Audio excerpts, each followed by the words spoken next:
Now it now I have it now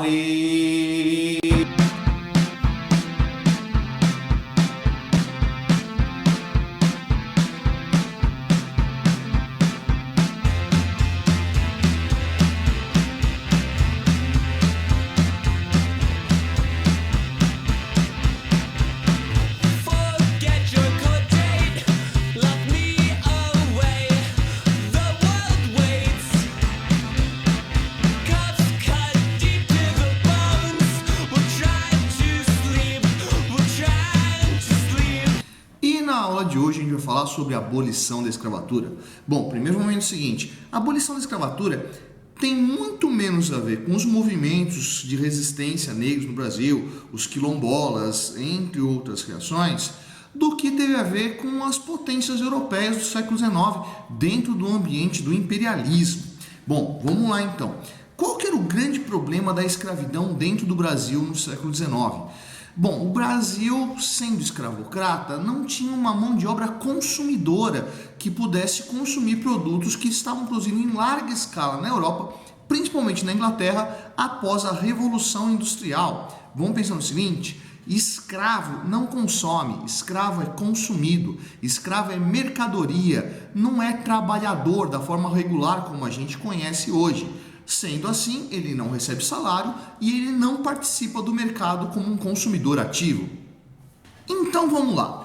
Começando, ainda em 1807, a Inglaterra já começou com uma ação que tentava dificultar a escravidão dentro da América. O que ela fez? Ela proibiu o tráfico de escravos para suas colônias na América. Bom, esse primeiro passo foi seguido de uma pressão no Congresso de Viena, em 1815, que vai fazer com que não exista tráfico negreiro ao norte do Equador. Bem, dá para imaginar que o contato África-Brasil continuou ativo ainda, mas isso era um incômodo muito grande para a Inglaterra, que vai ter uma força maior após a independência do Brasil. Vamos lembrando que o Brasil ficou independente em 1822. Se você não assistiu o vídeo sobre a independência, vai aqui, eu vou colocar aqui o link para o vídeo sobre a independência do Brasil e aí você assiste lá. Mas vamos voltando para o nosso tema agora, que é a abolição da escravatura. Bom, o Brasil ficou independente em 1822, só que ele precisava do reconhecimento dessa independência de outras potências europeias, principalmente a Inglaterra. Bom, a Inglaterra era a principal potência econômica da época. E aí, em 1827, Dom Pedro I foi lá e negociou com a Inglaterra e acertou o seguinte: olha, se vocês reconhecerem a independência do Brasil, eu me comprometo a, num prazo de 3 anos, acabar com a escravidão no Brasil. É óbvio que a Inglaterra ficou interessada nisso, porque, vamos pensando, um mercado tão grande quanto era o Brasil, de um território tão rico, tão desenvolvido. Sim, o Brasil era bastante rico, aliás, ainda é, né? Um território tão rico como o Brasil poderia ser um mercado muito maior com trabalhadores livres assalariados. Bem, o problema é o seguinte: em 1831, Dom Pedro I estava com outros problemas aqui e ele acaba abdicando do trono brasileiro e volta para Portugal para assumir o trono de Portugal. Bem em 1831. Isso quer dizer, aquele acordo com a Inglaterra de acabar com o tráfico negreiro foi por água abaixo. Tinham outras preocupações aqui maiores do que se preocupar com o fim da escravidão. Bem, a Inglaterra não vai cessar de manter essa pressão para evitar que o tráfico negreiro continuasse. E no ano de 1845, ela lança a Lei de Aberdeen, que declarava que qualquer navio que estivesse transportando escravos para a América ia ser considerado pirataria e, portanto, passível de perseguição, né? Passível de condenação por qualquer país. E isso acabava gerando um problema grave aqui no Brasil. Eis que chegamos a 1850, que é um ano fundamental nesse processo de abolição da escravatura dentro do Brasil. O que acontece em 1850? A Inglaterra resolveu atuar de uma forma mais ofensiva contra o tráfico negreiro. Então a marinha inglesa estava circulando ali pelo Atlântico, tentando atacar qualquer navio que estivesse praticando o tráfico de escravos negros. Bem, no Brasil vai começar a ter uma reformulação interna da lei pensando nessa ideia dos escravos. E aí aparece no mesmo ano, 1850, a chamada Lei Eusébio de Queiroz, que leva o nome do deputado que a redigiu. O que dizia a lei Eusébio de Queiroz? Ela proibiu o tráfico negreiro no Brasil. Bom, não vai pensando aí que o Eusébio de Queiroz era um entusiasta da abolição, acreditava que realmente a escravidão negra no Brasil era algo terrível. Não era bem por aí, não. Acontece o seguinte, a lei Eusébio de Queiroz estava ligado a um outro conjunto de interesses aí. Porque acontece o quê? Nesse momento, o café era a principal economia do Brasil e a produção de café estava focada onde? Na região de São Paulo. O Nordeste, né, que era a antiga área de exploração de açúcar, estava já com a economia decadente e tinha uma sobra de mão de obra gigantesca. Essa mão de obra escrava precisava escoar para algum lugar. Olha que mercado consumidor grande que tinha no sul, né, na região de São Paulo.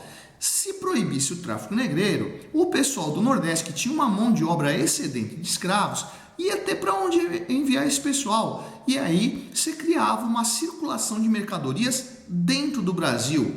Cara, isso também era muito interessante para o Império. Por quê? Graças ao sistema de colonização do Brasil, não existia uma unidade nacional. Porque cada região foi colonizada num determinado momento, através de um projeto econômico, e ninguém se reconhecia muito bem como brasileiro, né? Tendo um mercado interno com uma circulação de escravos do norte para o sul, havia a possibilidade de uma integração nacional maior. Olha lá então, a proibição do tráfico negreiro está muito menos ligado à preocupação com os negros escravos do que com esses pensamentos econômicos. Bom, no mesmo ano de 1850, o que é proclamado no Brasil também? A chamada Lei de Terras. O que dizia a Lei de Terras então? Bom, até então, qualquer terra devoluta, né, qualquer terra que não tivesse propriedade registrada, poderia ser ocupado por qualquer um. Era só você ocupar a terra, começar a produzir, registrar aquilo em cartório e pronto, a terra era sua, de graça. Porque o Brasil ainda era muito pouco ocupado, então compensava levar as pessoas a ocuparem mais espaço dentro desse território. Bem, dá para perceber que nesse momento a abolição já era uma certeza. Em algum momento o Brasil ia ter que parar com esse negócio de trabalho escravo. E no interior do Brasil estava cheio de quilombo e também estava cheio de tribo indígena. A terra no Brasil não era para ficar justamente para esses caras. Terra no Brasil sempre foi sinônimo de investimento financeiro. Então, a elite agrária não vai achar nem um pouco legal essa ideia de uma hora, né, vai acabar chegando a abolição da escravatura, aí vão aparecer os quilombolas, opa, essa terra é minha, né? Então, lei de terras. A partir da lei de terras, toda a terra que existia no Brasil deveria ser comprada ou de um proprietário particular ou do Estado. Vai dizer que algum quilombola ia ter dinheiro para comprar terra? E aí, em 1854, aparece a Lei Nabuco de Araújo, que veio para reforçar a Lei Eusébio de Queiroz. Bem, o que dizia a Lei Nabuco de Araújo? Ela tinha o intuito de cercar qualquer chegada de navio negreiro no Brasil. Porque, vamos pensando aí que mesmo proibido o tráfico de escravos no Brasil, isso ainda acontecia de uma forma ilegal. Chegamos então àquela sequência de leis que você já viu na escola, que vão levar à abolição da escravatura. Em 1871 é lançada a Lei do Ventre Livre. Tá? O que dizia a Lei do Ventre Livre? A partir da proclamação dessa lei, qualquer negro nascido de uma escrava era um homem livre. Agora vamos pensar no seguinte, aquele nenezinho que nasceu logo depois da proclamação logo após a Lei do Ventre Livre, a partir daquele momento ele era um homem livre. O que é fazer com ele? Botar ele para fora da fazenda e falar, vai meu nego, vai arrumar o que fazer agora porque você tá livre. É óbvio que não. A lei tinha um complemento assim bastante cruel, que era o quê? Essa pessoa nascida de escrava era considerado livre, mas ficava sob tutela do senhor dos seus pais até que ele completasse a idade de 21 anos. Bom, nesses 21 anos que ele estava lá, dá para imaginar que esse cara morava, que ele comia, que ele vestia, sempre à custa de quem? Do senhor de seus pais. Quando esse cara tivesse 21 anos, dá para imaginar o tamanho da dívida que esse cara tinha para pagar ainda? Em 1884, vem um ato que parece ser revolucionário. Acontece o quê? É abolida a escravidão no Ceará, em Porto Alegre e no Amazonas. Vem cá, meu amigo, diz pra mim agora, o que é que tinha no Ceará no final do século XIX? Sendo que a economia estava focada no café. Ceará, assim como o Amazonas, sempre foi área de exploração de drogas do sertão, não usava trabalho escravo. Porto Alegre era a área, o sul como um todo, era a área de criação de gado. Você acha que se ia usar escravo para criar gado? Se desse um cavalo e um monte de cabeça de gado para o escravo e falasse, vai lá, meu nego, vai pastorear essas cabeças de gado, leva elas para pastar, ele não ia voltar nunca mais. Ou seja, abolir a escravatura no Ceará, em Porto Alegre e no Amazonas não tem significado nenhum. Em 1885 vem uma nova lei aí, a Lei dos Sexagenários, que não tem nada a ver com aquela mulata sexy, tem a ver com aquelas pessoas que tinham mais de 65 anos. Que dizia a lei? A partir da proclamação dessa lei, qualquer escravo com mais de 65 anos é livre. Chega aí de novo. Vamos pensar o seguinte, coitado daquele cara que foi escravo até os 65 anos e aí na hora que o cara tá velhinho, acabado, sem força para trabalhar mais, chega um cara e fala para ele, olha como eu tô sendo legal com você, a partir de agora você tá livre, vá com Deus, goze da sua liberdade. Entregava a carta de alforria junto com o atestado de óbito pro coitado, né, meu? Em 1888, aparece Princesa Isabel e assina a Lei Áurea, que proclama a abolição da escravatura. Aí você me pergunta, pô Fábio, mas quem que é a Princesa Isabel? O imperador não era o Dom Pedro II? O que essa pessoa tinha de autoridade para assinar a Lei Áurea? Aliás, você deve estar pensando, né? Além da Lei Áurea, a Princesa Isabel fez o que da vida, né? Te respondo, meu amigo. Dom Pedro II não estava nem um pouco afim de se indispor com o cafeicultor, nem com qualquer tipo de latifundiário dono de escravo.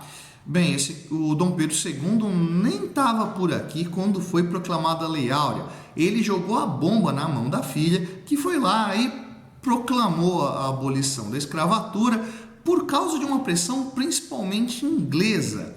Bem, dá para imaginar que os donos de escravos latifundiários no Brasil não ficaram nem um pouco felizes de não ser indenizado com a abolição da escravatura. Bom, a abolição da escravatura, 1888. Proclamação da República, 1889. Não é à toa, filho. Foi a única causa? Óbvio que não. Mas sobre isso a gente vai falar em uma outra aula. A abolição da escravatura tem a ver principalmente com o quê? Pressão da Inglaterra e de outras potências econômicas e a necessidade de transformar a forma de trabalho que existia no Brasil, que também já vinha num outro processo aí que a gente vai trabalhar em outra aula. Aprendeu mais essa? Curtiu a aula de hoje? Se curtiu, vai embaixo, dá um curtir, indica para os seus amigos. Não curtiu? Vai embaixo, dá um descurtir, indica para os seus inimigos, faz sua questão, faz a sua crítica. Diz o que você quiser aí. Essa foi a Projeto Sertônio. Eu sou o professor Fábio e você deveria estar estudando.